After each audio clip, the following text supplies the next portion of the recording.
Hi there.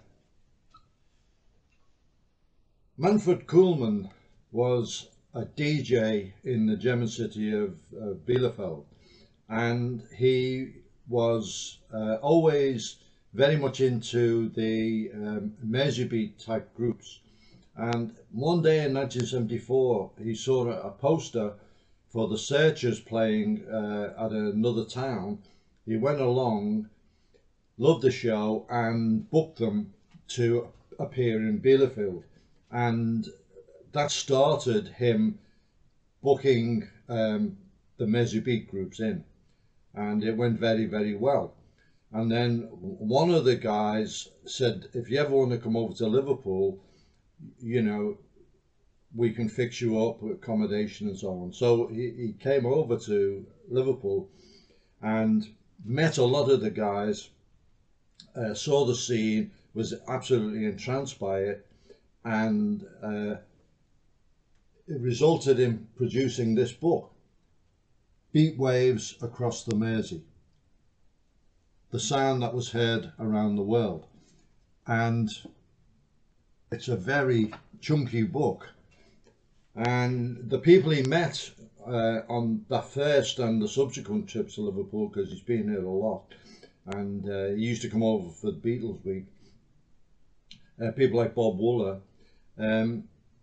gave him a lot of information. He collected a lot of posters, flyers, photographs, chock full of photographs.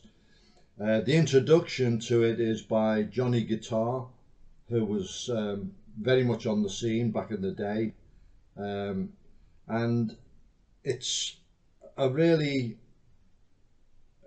a tribute by a fan to Mersey beat, and it's really a celebration of all the groups and all the people who went to all the clubs that were around at the time. So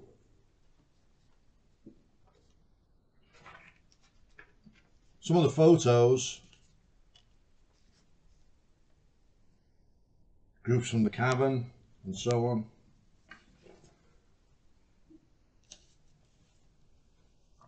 Bob Wooler there in his little DJ spot in the band room at the Cavern.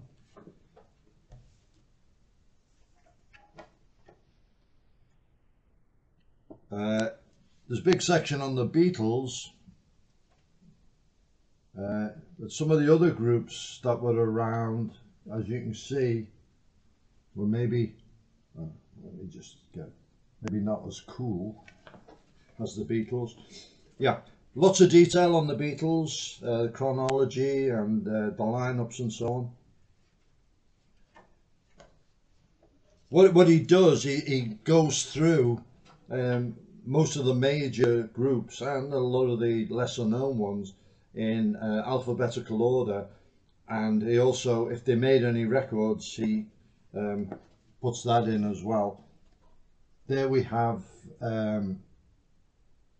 Derry Wilkie, who was one of the originals, and he's there with Freddie Starr. Freddie Starr was a member of several groups. I saw him on the Cavern, and before he became known for being a comic. And in fact, he came, there's a cafe down in Cavern Walk, Lucy in the Sky, and he came in there at the height of his career, and he was looking for Terry actually to give him some tickets because he was on the Empire, and he sat down and had a chat with me and Tommy. Very funny man. A band that I liked a lot was the Clayton Squares. They were on the Cavern a lot. They were almost a resident band there, and they played all the usual music that you got, but they did dig out quite a few lesser known tracks by people like Ray Charles and some of the other big stars in America, possibly B-sides, I don't know. But they had a saxophone in the lineup, which gave them kind of a different sound. Very, very talented musically. I like them a lot.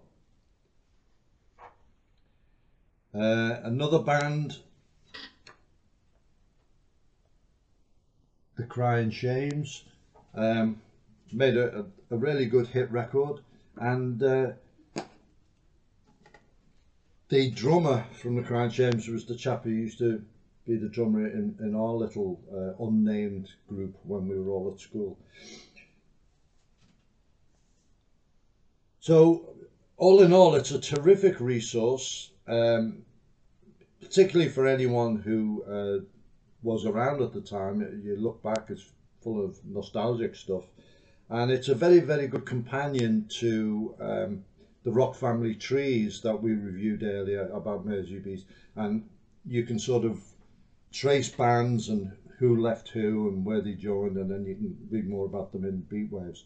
So Manfred Kuhlman's done a superb job, and he's a real fan, and he's produced a book for fans, and I'm sure many of you will enjoy